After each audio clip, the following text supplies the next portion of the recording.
رخ کرتے ہیں فاروق آباد کا، جہاں پر گورنمنٹ پرائمری اسکول میں طالب علموں کے لیے نہ کوئی کمرہ ہے اور نہ ہی بیٹھنے کے لیے کوئی ڈیسک موجود ہے۔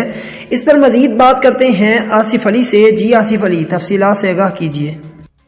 جی بالکل، فاروق آباد محکمہ ایجوکیشن کی انتہا کی لاپرواہی نااہلی کا منہ بولتا ثبوت۔ نواحی علاقہ کے گورنمنٹ پرائمری اسکول دولت پورہ میں طالب علموں کے لیے نہ تو کوئی کمرہ ہے اور نہ ہی بیٹھنے کے لیے ڈیسک۔ بچے کھلے آسمان تلے تعلیم حاصل کرنے پر مجبور دکھائی دینے لگے۔ اسکول میں بچوں کا کھلے آسمان تلے بیٹھنے کے ساتھ ساتھ زمین پر بیٹھ کر تعلیم حاصل کرنا تبدیلی سرکار کے لیے سوالیہ نشان ہے۔ اسکول کی بلڈنگ ناقص مٹیریل استعمال ہونے کی وجہ سے زمین بوس ہو گئی تھی، تاہم محکمہ ایجوکیشن کی نااہلی کی وجہ سے بچوں کی تعلیمی سرگرمیوں کا مستقبل داؤ پر لگا ہوا ہے۔